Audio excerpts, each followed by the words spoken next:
السلام علیکم ویورز، امید ہے کہ خیریت سے ہوں گے سب۔ اس سے پہلے جو ہمارا سبق ہوا تھا وہ مخرج نمبر 1 کا سبق ہوا تھا، ٹھیک ہے۔ امید ہے کہ اچھی طرح دیکھ لیا ہوگا۔ اب آگے ہے دوسرا جو ہمارا مخرج ہے وہ یہ ہے اقصائے حلق، ٹھیک ہے۔ یہ دوسرا مخرج ہے اقصائے حلق۔ یہاں پہ آپ کو نشان نظر آ رہا ہوگا، ٹھیک ہے۔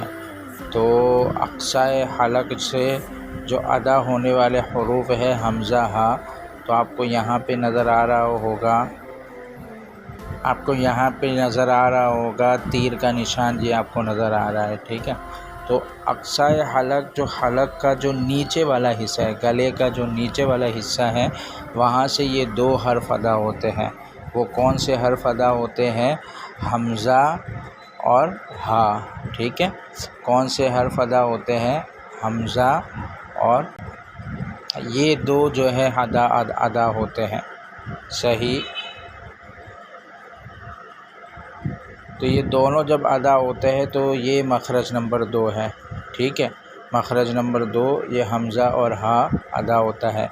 آپ کو مخرج معلوم کرنے کے لیے آپ یہ کر سکتے ہیں کہ اس سے پہلے کوئی حرکت والا حرف لا کے حمزہ کو ہم ساکن کریں گے تو حمزہ زبر آ، الف کے اوپر کوئی بھی حرکت ہو تو وہ حمزہ بن جاتا ہے، ٹھیک ہے۔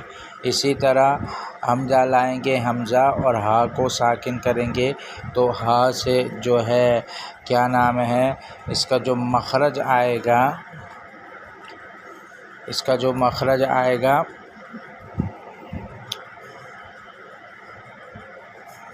وہ کیا نام ہے اقصائے حلق سے یہ ادا ہوگا، ٹھیک ہے۔ تو یہ حرف ہے، اس کو اچھی طرح دیکھ لیں۔ جیسے مثال کے طور پر ہم یہاں پہ لکھتے ہیں حمزہ زبر آ، ٹھیک ہے۔ اسی طرح ہا ہے، ٹھیک ہے۔ اس کو ہم جزم دیتے ہیں اور اس کے سے پہلے حرکت کوئی بھی حرف لاتے ہیں حرکت والا، جیسے حمزہ ہا زبر آ، تو ہمیں پتہ چل گیا کہ اس کا جو مخرج ہے وہ اقصائے حلق ہے، ٹھیک ہے۔